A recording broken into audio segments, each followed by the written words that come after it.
Il fut le premier à prononcer ce nom, non pas simplement comme une réplique, mais comme un héritage. Bon, James Bond. Sean Connery a posé les fondations du plus emblématique des espions de l'histoire du cinéma. Mais au fil des années, alors que le smoking passait à un autre, un successeur apporta une version de Bond qui divisa les fans et réveilla quelque chose de profond chez Connery lui-même. Pendant des décennies, il resta discret, voire énigmatique, sur ce qu'il pensait réellement de l'homme qui lui avait succédé, Roger Moore. Mais dans ces dernières années, le silence se brisa enfin. Deux bons, une seule ombre. Lorsque Sean Connery endossa pour la première fois le rôle de James Bond dans Dr. No en 1962, personne, ni les producteurs, ni les fans, ni même Connery lui-même, n'aurait pu prévoir ce qui allait se passer. Il n'était pas un choix évident. À l'époque, il était un acteur relativement inconnu d'Édimbourg, élevé dans la pauvreté, marqué par l'odeur des brasseries et des usines de caoutchouc dans le quartier ouvrier de Fountainbridge. Il n'avait aucune formation formelle, aucun contact à Hollywood, mais il avait autre chose, une présence, une force, une masculinité brute, non polie, qui força le monde à le remarquer. Pendant la décennie suivante, Connery devint le visage de Bond. De From Russia with Love à Goldfinger, Thunderball et You Only Live Twice, il redéfinit le héros d'action. Son Bond n'était pas seulement élégant, il était dangereux, froid quand il le fallait, brutal s'il était provoqué. Mais sous cette surface, il y avait une vulnérabilité, une obscurité, qui faisait croire au public qu'il n'était pas invincible. Il était juste incroyablement doué pour survivre. Mais lorsque You Only Live Twice sortit en 1967, Connery était épuisé. La célébrité, la presse, les rôles répétitifs, tout cela pesait lourdement sur lui. Il sentait que le personnage était devenu une formule. Pire encore, il se sentait piégé. Il déclara un jour, frustré, « Je ne suis pas Bond, je suis Connery ». Il voulait partir, et pendant un temps, il le fit. La sortie de Diamonds Are Forever en 1971 devait être son dernier film officiel en tant que Bond, du moins, c'est ce qu'il pensait. Quand Connery se retira, les producteurs se retrouvèrent avec un vide béant. Ils avaient besoin d'un Bond capable non seulement d'égaler le succès de Connery, mais aussi de faire survivre la franchise sans simplement l'imiter. Cet homme fut Roger Moore. Contrairement à Connery, Moore était raffiné, aristocratique dans son ton, plus léger dans son approche. Il avait été la vedette de la série télévisée The Saint, élégant, charismatique, toujours impeccablement vêtu. Son premier film, Bond, Live and Let Die, introduisit un nouveau genre de 007, fini la rudesse. À la place, du charme, de l'audace et un clin d'œil complice. Connery observe, d'abord en silence. L'homme qui avait rendu Bond intimidant le voyait maintenant sourire au milieu des explosions et faire des blagues pendant les fusillades. Les films de Moore misaient davantage sur les gadgets, le kitsch et le spectaculaire. Pour Connery, c'était déstabilisant. Il ne dit pas grand-chose publiquement, mais en privé, selon ses amis et certains journalistes, il était partagé. Il respectait la carrière de Moore, mais le changement de ton, l'humour, le détachement, ne lui convenait pas. Puis vint Moonraker en 1979. Connery, vivant discrètement entre l'Espagne et les Bahamas, assista apparemment à une projection à Londres.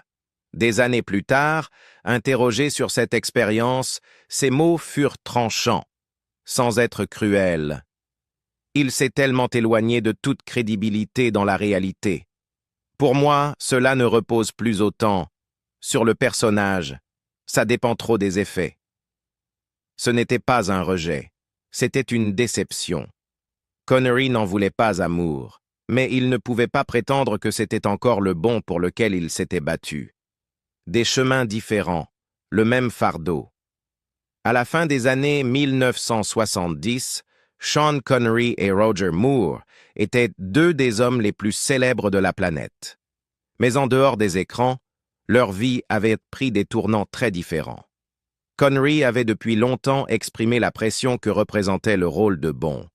Il décrivait souvent ce rôle comme une cage dorée, une bénédiction qui l'avait rendu riche et célèbre, certes, mais qui lui avait aussi coûté son intimité et parfois son identité.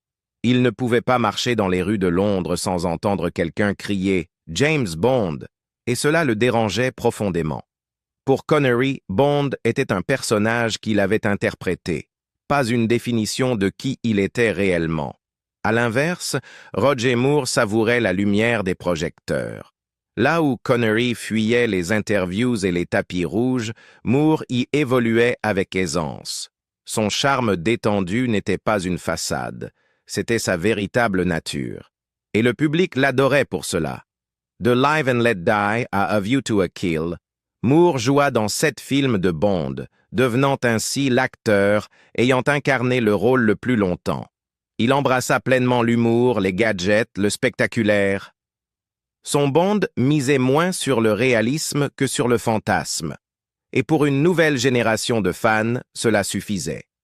Mais le fardeau d'être Bond les suivait tous deux. Connery, même après avoir officiellement pris sa retraite du rôle, était assailli d'offres pour revenir. L'un des exemples les plus célèbres fut Never Say Never Again, une production hors du giron d'Eon et un remake libre de Thunderball. Connery fut attiré par un cachet de plusieurs millions de dollars, bien plus que ce qu'il avait touché pour les films originaux. Mais l'expérience le laissa amer. La production était chaotique, la presse impitoyable, et Connery déclara clairement par la suite qu'il n'avait aucune intention de rejouer Bond. Il considérait cette expérience comme un rappel de pourquoi il était parti à l'origine. Moore, quant à lui, resta plus longtemps que beaucoup ne le pensaient approprié. Lors de A View to a Kill, il avait 57 ans, plus âgé que tous les autres acteurs de Bond, avant ou après lui. Les critiques soulignèrent l'écart d'âge entre lui et ses partenaires à l'écran, bien plus jeunes. Moore lui-même admit plus tard qu'il aurait probablement dû arrêter plus tôt. « J'étais seulement environ 400 ans trop vieux pour le rôle », plaisanta-t-il dans ses mémoires. Malgré leurs différences, les deux hommes partageaient quelque chose que peu d'autres pouvaient comprendre. Ils avaient porté le poids de Bond, et cela les avait transformés. Moore était souvent interrogé sur ce qu'il ressentait à l'idée de succéder à Connery. Sa réponse était toujours la même, respectueuse, voire humble. Il était le meilleur. J'ai juste joué le rôle à ma manière. Je n'ai jamais essayé d'être Sean.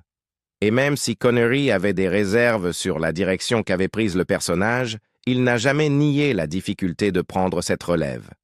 Dans l'une de ses dernières interviews, Connery déclara « Roger l'a fait avec élégance.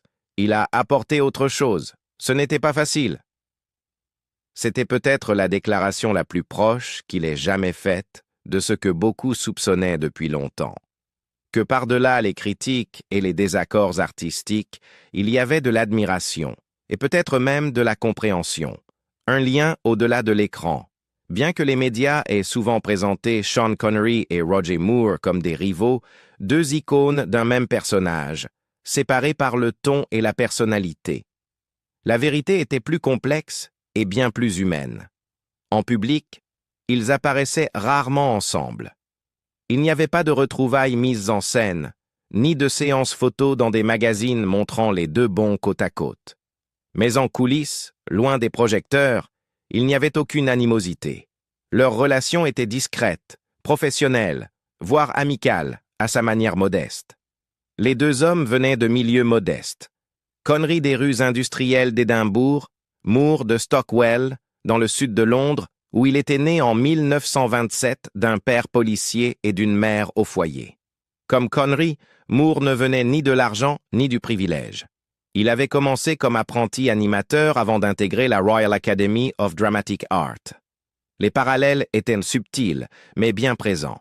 Deux garçons issus de la classe ouvrière qui s'étaient refrayé un chemin dans une industrie dominée par les accents aristocratiques et les relations d'élite. Et tous deux, chacun à leur manière, avaient conquis ce monde. Mais là où Connery était réservé, Moore était ouvert, et c'est Roger Moore qui, souvent, montrait de la gentillesse à huis clos. En interview, Moore parlait de Connery avec une chaleur sincère. Lorsqu'on lui demandait s'il ressentait la pression de succéder au Bond original, Moore souriait simplement et disait « Comment pourrait-on rivaliser avec Sean? C'est impossible. Alors je n'ai pas essayé. » Il n'était jamais sur la défensive, jamais dédaigneux. Il louait toujours le Bond de Connery comme étant la référence. En 2008, lors d'un événement presse pour la sortie de Quantum of Solace, on interrogea à nouveau Moore sur Connery. Il rit doucement et déclara « Sean était Bond. Nous autres ne faisons que semblant. » C'était le genre d'honnêteté autodérisoire qui faisait la réputation de Moore.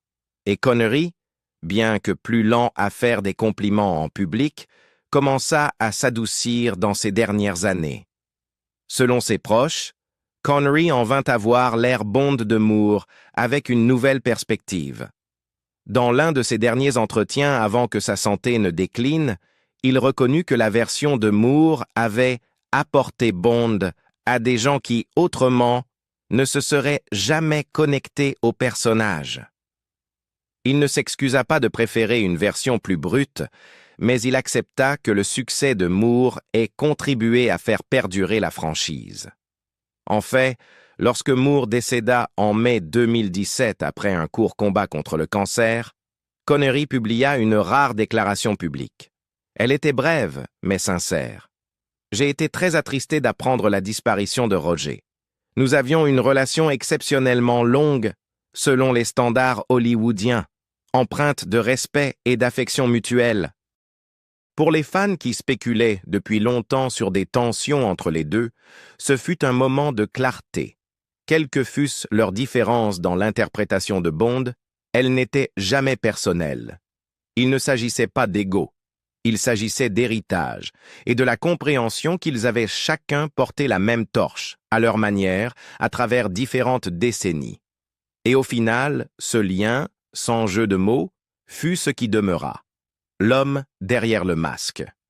Lorsque Sean Connery entra dans la soixantaine, il s'était complètement éloigné de la machine hollywoodienne. Il refusait les interviews, évitait les tapis rouges et prit une retraite discrète après le tournage de The League of Extraordinary Gentlemen en 2003. Un film qu'il n'aimait pas et qu'il accusa plus tard d'avoir confirmé sa décision de quitter l'industrie. Alors que le monde continuait à le voir comme James Bond, Connery, lui, n'avait aucune envie de vivre dans le passé. Il préférait la discrétion aux éloges. Il s'installa aux Bahamas avec sa seconde épouse, Micheline Roquebrune, une artiste franco-marocaine qu'il avait épousée en 1975. Leur relation était fondée sur le respect mutuel et une compagnie silencieuse mais solide. Elle lui apportait la stabilité, il lui offrait sa dévotion. Celui qu'on associait jadis au charme de séducteur de Bond passait désormais ses journées à peindre, à jouer au golf et à relire des livres auxquels il n'avait pas eu le temps de s'attarder dans sa jeunesse. Mais en vieillissant, Connery devint aussi plus réfléchi. Les murs qu'il avait autrefois érigés autour de lui commencèrent à se fissurer, même légèrement. Et alors que sa santé déclinait, des sources confirmèrent qu'il avait souffert de démence dans ces dernières années. Son entourage remarqua quelque chose d'inattendu. Il parlait de plus en plus du passé. Pas des tapis rouges ou des gros titres, mais des relations, des gens. Et l'un des noms qui revenait le plus souvent était celui de Roger Moore. Selon Micheline et plusieurs amis proches, Connery évoquait souvent l'ironie étrange de l'héritage Bond, comment deux hommes qui n'avaient jamais travaillé ensemble, qui se voyaient rarement, et qui avaient incarné le même rôle de manière si différente, pouvaient être à ce point liés. Un soir, il déclara au cours d'un dîner « Roger et moi n'avions rien en commun, sauf tout. » C'était une phrase énigmatique, mais ceux qui le connaissaient comprenaient ce qu'il voulait dire. Tous deux avaient porté le même poids, tous deux avaient été adorés, critiqués, remplacés et jamais oubliés. Tous deux avaient reçu des lettres de fans qui croyaient que Bond était réel. Tous deux avaient été dirigés par des producteurs leur expliquant comment marcher, comment tenir un pistolet, comment lever un sourcil juste assez pour vendre une scène. Et tous deux avaient connu la solitude d'être vus uniquement comme un personnage. Lorsque Roger Moore décéda en 2017, Connery s'était déjà retiré encore plus profondément de la vie publique. Mais sa réaction, en privé, aurait été émotive. Un ami de la famille se rappela qu'à l'annonce de la nouvelle, Connery s'était assis en silence pendant plusieurs minutes avant de murmurer « C'était le dernier qui comprenait ». Ce n'était pas seulement du chagrin. C'était la reconnaissance qu'un chapitre s'était réellement refermé. Malgré sa réserve, Connery n'était pas insensible. En vérité, il avait toujours été profondément loyal envers l'Écosse, envers sa famille. Et oui, envers ces rares personnes qui comprenaient ce que cela signifiait de porter le nom de Bond. Son admiration pour Moore était peut-être discrète, mais elle était réelle. Et à mesure que sa propre fin approchait, Connery semblait déterminé à ce que le monde le sache, avant qu'il ne soit trop tard. La dernière voix. En octobre 2020, quelques semaines seulement avant son 90e anniversaire, Sean Connery s'est éteint paisiblement dans son sommeil, chez lui, aux Bahamas. Le communiqué officiel de sa famille fut bref, digne, à l'image de l'homme lui-même. Il avait souffert de démence au cours de ces dernières années, et selon sa femme Micheline, il est parti sans douleur. Mais dans les mois qui ont précédé sa mort, Connery avait commencé à s'ouvrir de manière rare et vulnérable, notamment sur son passé et sur ceux qu'il avait autrefois tenus à distance. L'un des derniers entretiens qu'il accepta, donné en privé à un journaliste en qui il avait confiance depuis des années, n'était pas destiné à faire la une. C'était une conversation simple, réfléchie, intime. Et dans cet échange, Sean Connery parla enfin, avec une clarté incontestable, de Roger Moore. Il en a fait quelque chose de personnel, déclara Connery à propos de l'interprétation de Bond par Moore. Je n'étais pas d'accord avec tout. Je trouvais que parfois, ça allait trop loin, trop léger, trop absurde. Mais Roger n'essayait pas d'être moi. Et je pense que c'est ce qui a fait que ça a fonctionné. C'était la reconnaissance la plus directe que Connery ait jamais formulée. Il n'édulcorait pas ses opinions, mais il ne rabaissait pas non plus Moore. Il offrait plutôt une forme de paix, une reconnaissance finale que leurs approches étaient différentes, mais tout aussi valables. Il poursuivit. Les gens ont toujours essayé de nous opposer.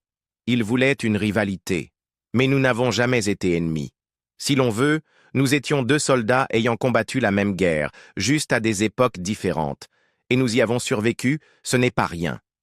Ce rare moment d'honnêteté émotionnelle était saisissant, surtout venant de Connery, un homme qui avait passé la majeure partie de sa vie à éviter toute sentimentalité en public. Mais à 89 ans, alors que sa santé déclinait et que le rideau tombait lentement, il n'y avait plus besoin de jouer un rôle. Ce qui restait, c'était la vérité. Ses proches racontent qu'au cours de ces derniers mois, Connery revenait souvent à ses souvenirs, pas seulement de films, mais de personnes. Il gardait une petite pile de lettres dans un tiroir à côté de son lit. Parmi elles, une note manuscrite de Roger Moore, envoyée des années plus tôt après l'anoblissement de Connery, en 2000. « Tu as été le premier à porter le smoking », avait écrit Moore, « et mieux que quiconque depuis. » Cette lettre resta avec Connery jusqu'à la fin. Il est facile d'imaginer ces deux hommes comme des concurrents, éternellement comparés par les fans, les critiques et les producteurs.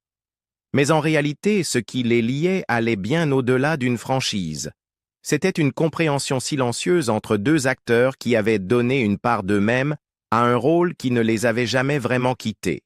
Et dans les derniers instants de sa vie, Sean Connery choisit de ne pas parler en tant que Bond, ni comme une légende, ni comme une célébrité. Il parla simplement en tant qu'homme, un homme qui avait enfin trouvé la paix avec celui qui lui avait succédé. L'héritage qu'il partageait. Après le décès de Sean Connery en 2020, les hommages affluèrent du monde entier. Fans, collègues acteurs, réalisateurs et même membres de la royauté saluèrent la disparition d'un homme qui avait redéfini le héros d'action moderne. Mais pour ceux qui avaient suivi la franchise James Bond depuis ses débuts, cette perte avait une autre dimension, celle d'un chapitre silencieusement refermé, un chapitre qui n'avait pas commencé uniquement avec Connery, mais aussi avec le lien tacite qu'il partageait avec Roger Moore. Leur parcours s'était en réalité reflété l'un l'autre de manière subtile. Les deux hommes furent anoblis pour leurs services rendus au cinéma, Connery en 2000, Moore en 2003. Tous deux furent des icônes à contre-cœur, mal à l'aise face à la manière dont le monde les associait profondément à 007. Tous deux tentèrent, à plusieurs moments, d'échapper à l'ombre de Bond. Et tous deux finirent par accepter que leur nom resterait à jamais lié au rôle, non pas comme un fardeau, mais comme un héritage. Dans les années qui suivirent la mort de Moore en 2017, Sean Connery se fit de plus en plus discret. Mais lorsqu'il parlait, ses mots étaient choisis avec soin, empreints de réflexion. Une remarque en particulier retint l'attention. Prononcée lors d'un rassemblement privé, peu avant que sa santé ne commence à décliner. Lorsqu'on lui demanda ce qu'il pensait du fait d'être principalement retenu comme James Bond, Connery aurait souri et dit « J'ai passé des années à essayer de me détacher de Bond. Mais peut-être que j'avais tort. Peut-être que Bond m'a plus apporté que je ne lui ai apporté. » Ce sentiment venant de Connery, longtemps perçu comme critique envers le rôle qu'il avait rendu célèbre, était révélateur. Il montrait une réconciliation, non seulement avec le personnage, mais aussi avec ceux qui l'avaient incarné après lui. Roger Moore, avant tout. Roger, lui aussi, avait connu les doutes et les moqueries à ses débuts dans le rôle. Les critiques l'accusaient d'être trop doux, trop comique, trop détaché. Mais avec le temps, la version de Bond incarnée par Moore trouva sa propre forme d'affection. Non pas parce qu'il remplaçait Connery, mais précisément parce qu'il ne cherchait pas à le faire. Il redéfinit le rôle sans effacer ce qui l'avait précédé. Et ce faisant, il permit à la version de Connery de rester intemporelle, intouchable.